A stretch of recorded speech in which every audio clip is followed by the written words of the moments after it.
আসসালামু আলাইকুম রহমতুল্লাহ বরকাতুহু। আমার বিশ্ববাসী ভাই বন্ধু সকল, হযরত উমর ফারুক রাদিয়াল্লাহু তাআলা আনহু, যিনি ইসলামের দ্বিতীয় খলিফা ছিলেন, হুজুর পাক সাল্লাল্লাহু আলাইহি সাল্লামের দ্বিতীয় শ্বশুর, সাহাবা হিসাবে দ্বিতীয় শ্বশুর, ওনার জীবনী অল্প সংক্ষেপে আমি বলবো। উনি কীভাবে ইসলাম ধর্ম গ্রহণ করলেন।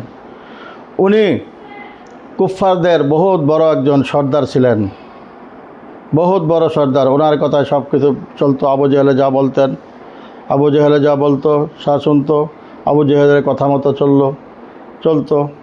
একদিন এই বড় বড় কুফাররা, আবু জেহেল ইবনে হেশাম, উমর বিন খাত্তাব, উতবা, সাইবা, মুগিরা, এরা সবাই বসে, এরা রাষ্ট্রশক্তি, এদের ছিল।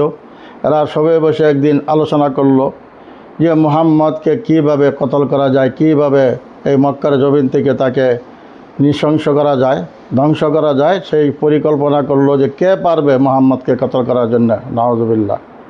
তখন অন্য আর কেউ দাঁড়ায় নাই, একমাত্র হযরতে ওমর ইবনুল খাত্তাব রাদিয়াল্লাহু তাআলা আনহু, উনি দাঁড়ায় গেলেন যে এই কাজ একমাত্র আমি পারবো, আমার দ্বারা সম্ভব। তো এই বলে উনি স্বীকার করলো। আর কিভাবে যাবে, কোথায় ওনাকে পাবে, খবর নেওয়া আরম্ভ করলো।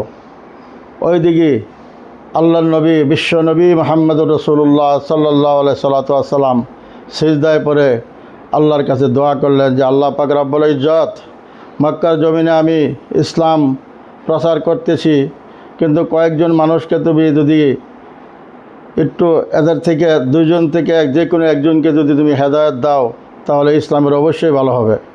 সেই দুজনের থেকে একজন হলো আবু জেহেল বিন হেশাম, উমর বিন খাত্তাব রাদিয়াল্লাহু তাআলা আনহু। এই দুজনের থেকে একজনকে তুমি হেদায়েত দাও।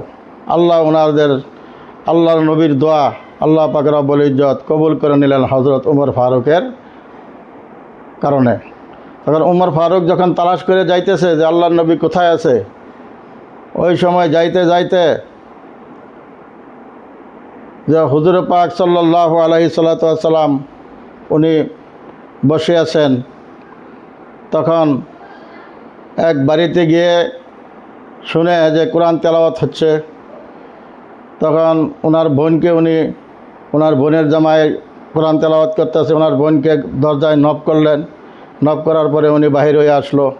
আসার পরে ওনার বোনকে এক থাপ্পড় দিল, মারপিট করলো যে কি পড়ায়, কি শুনতেছি সেটা আমাকে দেখাও। ওনার বোনে বলল, না তুমি নাপাক, তোমাকে দেখানো যাবে না, সেটা হলো আল্লাহর বাণী, ওইটা নাপাক অবস্থায় তুমি দেখতে পারবে না। সেটা যদি তোমার দেখার ইচ্ছা, তাহলে তুমি গোসল করতে হবে, ওযু করতে হবে।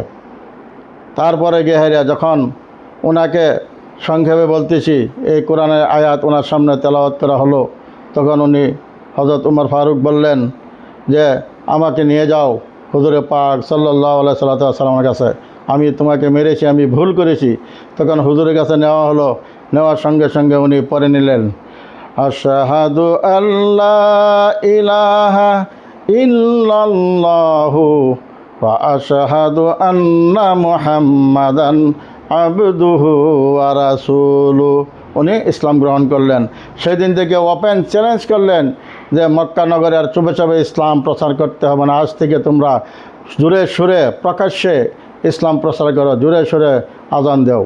সেদিন থেকে হযরত উমর ফারুক ইসলাম গ্রহণ করলেন। ওয়া আখিরি দাওয়ানা আলহামদুলিল্লাহি রাব্বিল আলামিন।